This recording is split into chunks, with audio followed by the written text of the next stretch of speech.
देख रहे हैं टीवी 9 भारतवर्ष। मैं हूं आपके साथ प्रीति रघुनंदन। स्ट्रेट ऑफ हॉर्मुज फिर बंद हो गया।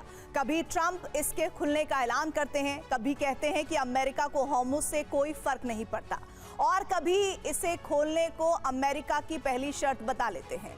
आखिर क्या वजह है कि हॉर्मुज ईरान के लिए इतना अहम हो गया है कि उसने जंग का रुख बदल दिया है? देखते हैं इस हफ्ते का न्यूज मेकर हॉर्मुज। पुराने अरब में एक कहावत हुआ करती थी कि दुनिया अगर एक अंगूठी है तो हॉर्मुज उस अंगूठी का बेशकीमती नगीना है। ये नगीना अब एक कमज़ोर नस बन गई है जो ईरान के हाथ में है। आखिर जो जंग ईरान के परमाणु बम को लेकर शुरू हुई थी, कैसे ईरान की समुद्री माइंस तक सिमट गई है, ये बेहद दिलचस्प कहानी है। और ये जानना और भी दिलचस्प है कि आखिर हॉर्मुज का इतिहास क्या है। देखिए, मुझे लगता है कि हॉर्मुज इस वॉर के पहले बहुत इसकी चर्चा भी कभी नहीं थी, लेकिन अचानक वॉर के बाद जिस प्रकार से स्टेट ऑफ हॉर्मुज का वेपनाइजेशन हुआ, कह सकते हैं कि एज ए जियोपॉलिटिकल टूल इसको समझने में लगा। और हमने देखा कि दोनों पक्ष, स्पेशली ईरान की बात करूं तो ईरान ने बहुत ज़्यादा इसको वेपनाइज किया। और वेपनाइज के इन सेंस ये है कि दुनिया का हम जहाँ सभी जानते हैं कि 20% ऑयल यहीं से पास होता है, नेचुरल गैस यहीं से पास होती है, फर्टिलाइजर यहीं से पास हो जाता है। If Hormuz is taken away, there is no bargaining chip for Iran. So they have tried to gauge each other. They have tried to understand each other, their viewpoints. इसके बीच में वहाँ जंग चलती रही इजराइल और लेबनान के बीच में, Hezbollah के बीच में, इसलिए इन्होंने इसको बंद कर दिया था। और अभी क्योंकि वो सीज फायर हो गया है, इजराइल और लेबनान के बीच में 30-35 साल के बाद पहली बार वार्ता हुई है, और उसके बाद में 10 दिन का सीज फायर हुआ है। उसके चलते ईरान ने इसको खोला है। तो मोटे तौर पे आप ये मान के चले, इसमें ईरान की जीत है। ईरान की जो शर्तें थी उसको मानना पड़ा इजराइल और अमेरिका को। दिसंबर जनवरी में जब ईरान में हिंसक प्रदर्शन हो रहे थे तो ट्रंप खुलेआम कह रहे थे कि ईरान के लोगों के लिए मदद जल्द आने वाली है। जब ईरान पे हमला किया गया तो बताया गया कि ये परमाणु कार्यक्रम के खिलाफ है।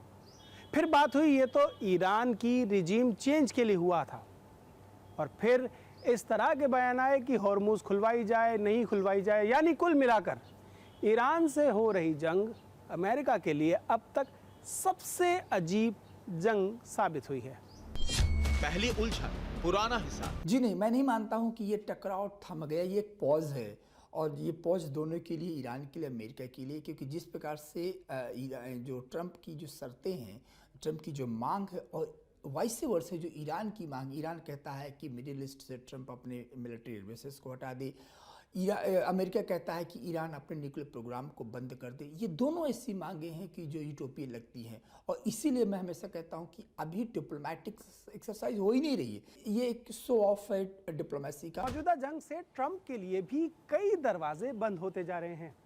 ना तो अमेरिका के हितों की रक्षा हो रही है, ना युद्ध के बावजूद अमेरिका में उन्हें शोहरत मिल रही है। जिस इजराइल के भरोसे इस पूरी जंग में ट्रंप कूदे, उसके भी नए नए दुश्मन सामने नजर आ रहे हैं।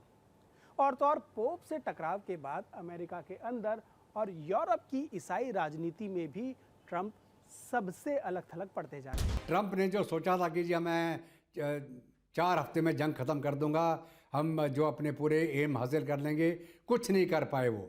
और अभी क्या हो गया कि पूरी दुनिया में हाहाकार मच गया। अमेरिका के अंदर कीमतें बढ़ने लग गई, हर एक जगह पे तेल की कीमतें बढ़ गई, अमेरिका के अंदर भी बढ़ गई। तो लोगों ने ट्रंप को बोलना शुरू किया, भाई आपने क्या हासिल किया, किसके लिए जंग शुरू करी? तुमने तो बोला था कि आप दुनिया की जंगें बंद कराओगे, आपने नई जंग क्यों शुरू कर दी आपने? उसके बाद में आपने इतना हथियार असला वहाँ पे झोंक दिया, जो कि आज के दिन में उसी को मेंटेन करना मुश्किल हो रहा है अमेरिका के लिए। हकीकत यह है कि युद्ध के बाद ईरान की हालत भी कुछ इस कार की तरह खस्ता हो चुकी है, लेकिन वो पूरी दुनिया की राजनीति के केंद्र में आ गया है। रूस और चीन ये जताने में कामयाब होते जा रहे हैं कि अमेरिका ना तो नए दोस्त बना पा रहा है और ना ही पुराने दोस्तों को साथ रख पा रहा है। एक पुरानी जापान की कहावत बेहद दिलचस्प है, और वो ये, बिना एक्शन के विजन होना दिन में सपने देखने जैसा है, जबकि बिना विजन के एक्शन एक बुरे सपने जैसा।